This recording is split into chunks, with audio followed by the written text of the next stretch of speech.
Zelensky को fighter jet मिल भी गए तो वो फाइटर पायलट कहां से लाएंगे?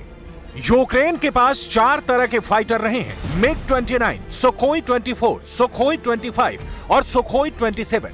ये सभी सोवियत संघ के दौरान बनाए गए विमान हैं, जो या तो युद्ध में करीब करीब खत्म हो चुके हैं या अब चुनिंदा ही बचे हैं। इसलिए ज़ेलेंस्की लगातार फाइटर जेट की मांग कर रहे हैं। सवाल है कि अगर ज़ेलेंस्की को जहाज मिल भी गए तो उनको उड़ाएगा कौन? क्योंकि पुतिन के हमले में यूक्रेन की वायुसेना के बेहतरीन और अनुभवी पायलट भी मारे जा चुके हैं। अब उनके पास बहुत ही यंग यानी नए पायलट ही बचे हैं, जिनको ज्यादा अनुभव नहीं है। और अगर ज़ेलेंस्की को नाटो से नए जहाज मिले भी तो वो पश्चिमी टेक्नोलॉजी वाले होंगे और उन पर ज़ेलेंस्की के लिए ट्रेनिंग देना भी मुश्किल हो जाएगा। इसलिए ज़ेलेंस्की के सामने यूक्रेन की एयर पावर को खड़ा करने के लिए 3 बड़े चैलेंज हैं। पहला, यूक्रेन को नाटो से लड़ाकू विमान मिलने चाहिए ताकि रूस को काउंटर कर सके। दूसरा, विमान उड़ाने के लिए फाइटर पायलट चाहिए, क्योंकि पायलट के बिना विमान किस काम का। तीसरा, पायलट को तैयार करने के लिए वक्त यानी उनको ट्रेनिंग देने के लिए कम से कम 6 महीने चाहिए। इसमें 3 महीने उड़ाने की ट्रेनिंग और अगले 3 महीने उसे उड़ाकर बमबारी या लड़ने की ट्रेनिंग शामिल है। एयरफोर्स को लेकर यही चुनौती ज़ेलेंस्की के लिए सबसे बड़ी टेंशन की वजह बन गई है, क्योंकि यूक्रेन की वायुसेना अब तक सोवियत टेक्नोलॉजी वाले विमान ही उड़ाती आई है।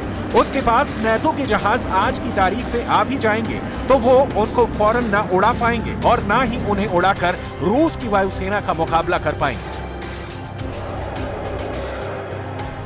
अभी यूक्रेन के पास मिग-29 और सुखोई 27 ये दोनों एयर इंटरसेप्टर यानी रूस के विमानों को रोकने में काम आए। इसके अलावा सुखोई 24 और सुखोई 25 ये दोनों ग्राउंड अटैक फाइटर रूस के मोर्चों पर बमबारी में इस्तेमाल हुए। लेकिन अब मुश्किल नहीं है, यूक्रेन को जहाज भी चाहिए और उन्हें उड़ाने वाले पायलट भी चाहिए। ज़ेलेंस्की के सामने 3 फाइटर जेट हैं। ये उनकी डिमांड भी है, ऑफर भी है, जो मंजूर भी हो सकते हैं और कैंसिल भी। इसमें सबसे बड़ा नाम है F-16 का, दूसरा नाम है मिराज 2000 का और तीसरा नाम सामने आया है यूरोफाइटर टाइफून का। ज़ेलेंस्की को बताया गया है कि पुतिन से बचने के लिए उनके पास इन तीनों में से एक ही विकल्प बचा है, लेकिन ज़ेलेंस्की की जिद ऐसी कि वो अब तीनों फाइटर जेट चाहते हैं।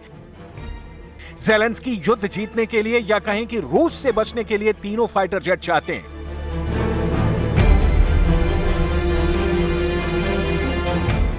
ज़ेलेंस्की को F-16 भी चाहिए, जो अमेरिका का बेहतरीन लड़ाकू विमान है, लेकिन बाइडेन ने साफ साफ मना कर दिया है। ज़ेलेंस्की को मिराज 2000 भी चाहिए, जो फ्रांस का मशहूर और कामयाब फाइटर जेट है, लेकिन इमैनुअल मैक्रों ने ना हां कहा है ना ही मना किया है।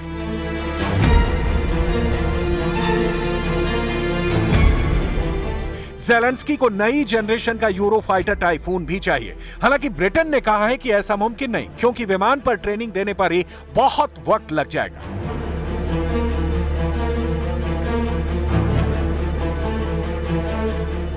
ज़ेलेंस्की के सामने तीनों फाइटर के ऑप्शन तो हैं, लेकिन यह बात साफ है कि उनको ये जहाज मिलने की गारंटी बिल्कुल नहीं है। वो भी जानते हैं कि फाइटर जेट तो अब सिर्फ झुनझुने के तौर पर दिखाए जा रहे हैं, क्योंकि अमेरिका समेत नाटो के बड़े बड़े देश या तो इनकार करके बात आगे बढ़ा रहे हैं या तो बहुत हिचकते हुए कह रहे हैं कि ज़ेलेंस्की को फाइटर जेट की बहुत ज्यादा जरूरत तो है, लेकिन इस युद्ध के लिए उन्हें ट्रेनिंग इतनी जल्दी कौन देगा। ज़ेलेंस्की को F-16 नहीं मिला तो मुमकिन है कि फ्रांस में मिराज 2000 को लेकर ज़ेलेंस्की की दाल गल जाए। मैक्रो ने मिराज को लेकर सिग्नल तो पॉजिटिव दिया है, लेकिन उनकी बातों में भी हिचकिचाहट है, क्योंकि ये बात यूक्रेन युद्ध की शुरुआत से ही बहुत साफ थी कि नाटो चाहे जितनी पुतिन से दुश्मनी मोल ले,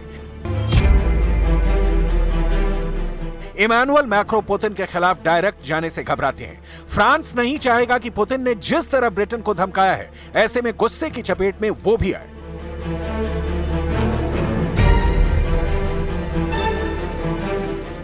ज़ेलेंस्की की डिमांड देखते हुए 3 बातों में फ्रांस की नीयत साफ साफ झलक रही है। वो मिराज या किसी और तरह के फाइटर के लिए बहुत बच बचाकर कदम उठाना चाहता है। पहली ये कि यूक्रेन की तरफ से अभी कोई आधिकारिक तौर पर लड़ाकू विमानों की मांग नहीं की गई है। दूसरी बात यह कि विमानों का इस्तेमाल रूस के खिलाफ नहीं होगा और यूक्रेन उनसे सिर्फ अपनी हिफाजत करेगा। और तीसरी बात यह कि यूक्रेन को विमान देने से खुद फ्रांस के पास हथियारों की कमी नहीं होनी चाहिए। मिराज 2000 फाइटर्स को लेकर फ्रांस की फिक्र अपनी जगह और रूस के फाइटर जेट्स के बढ़ते हमलों को लेकर ज़ेलेंस्की की टेंशन अपनी जगह है, क्योंकि अब तो रूस के साथ बेलारूस की तरफ से भी एयर अटैक का खतरा है। रूस और बेलारूस की वायुसेनाएं एक साथ अभ्यास कर रही हैं और यूक्रेन में पुतिन के स्पेशल ऑपरेशन के दौरान दोनों देश और करीब आ गए हैं। पुतिन अब अपने फाइटर जेट्स बेलारूस में भी तैनात रखना चाहते हैं ताकि यूक्रेन पर उत्तर की तरफ से भी पूरा दबाव बनाए रखा जाए। रूस की एयर पावर को रोकने के लिए आपको एक बार फिर दिखाते हैं ज़ेलेंस्की के विकल्प।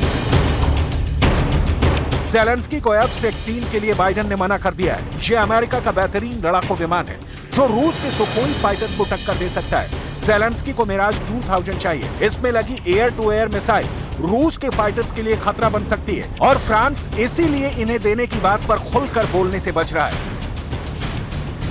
ज़ेलेंस्की के सामने यूरो फाइटर टाइफून भी है, लेकिन फ्रांस वाला खतरा ब्रिटेन को भी है और उसने भी बहाना बनाकर ज़ेलेंस्की को समझिए कि ना ही कह दिया है। ज़ेलेंस्की इसलिए भी उम्मीद लगाए बैठे हैं क्योंकि बहुत से हथियार जो जर्मनी और अमेरिका खुद नहीं दे पाए हैं वो ज़ेलेंस्की को पोलैंड के रास्ते मिले हैं। इसलिए पोलैंड अपने F-16 देकर यूक्रेन की मदद कर सकता है। लेकिन फाइटर जेट एक बहुत ही आक्रामक प्लेटफॉर्म होता है। इसके ऑपरेशन का दायरा कुछ 100 किलोमीटर नहीं बल्कि हजारों किलोमीटर का होता है। ऐसे में डर यही है कि अगर पोलैंड के रास्ते भी ज़ेलेंस्की को फाइटर जेट्स मिल गए तो वो उससे रूस के अंदर तक हमला करने से बाज नहीं आएंगे। ऐसा इसलिए कहा जा रहा है क्योंकि रूस के 2 मिलिट्री बेस और रिफाइनरी पर पहले भी यूक्रेन की तरफ से हमले किए गए हैं। ऐसा दावा पुतिन की फौज कर चुकी है।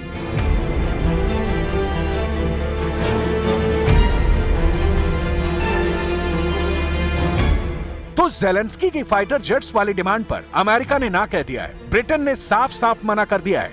जर्मनी ने भी हवाई बात कह दी है। फ्रांस की तरफ से भी गोलमाल जवाब मिला है। सवाल है कि फ्रांस के पास कितने मिराज 2000 फाइटर जेट हैं कि वो ज़ेलेंस्की को भी उनमें से कुछ ट्रांसफर कर दे। क्या मैक्रो के पास इतनी गुंजाइश है?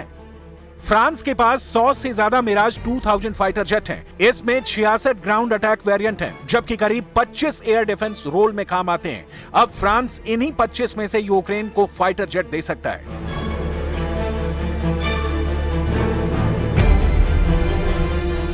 क्योंकि यही ज़ेलेंस्की की जरूरत है और ग्राउंड अटैक वाले जहाज देने का मतलब होगा कि वो रूस के ठिकानों पर भी बमबारी करेंगे, जबकि एयर डिफेंस फाइटर सिर्फ रूस के विमानों को काबू करने में काम आएंगे।